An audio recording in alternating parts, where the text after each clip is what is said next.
Hello po, samahan niyo po akong tuklasin ang sublimation.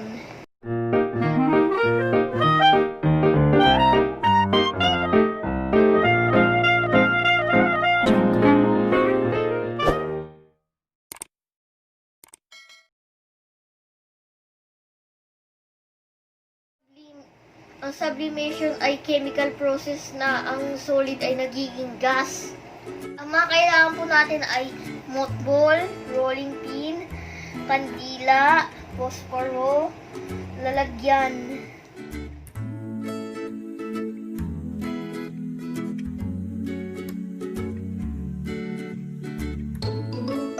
Po ay dudurugin po natin ang mothball.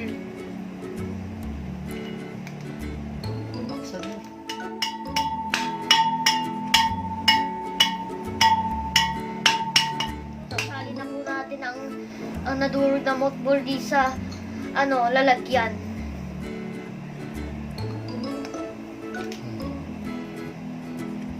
Ito ay iiwan sa platito at mga kalahati ay papainitan. Ngayon po gagawin na po namin ang eksperimento.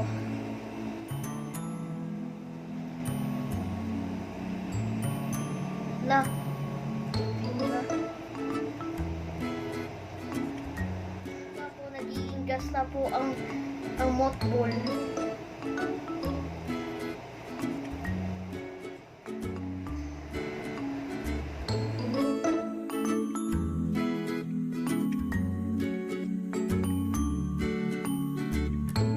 Ito pong mothball sa platito hindi po nagbago.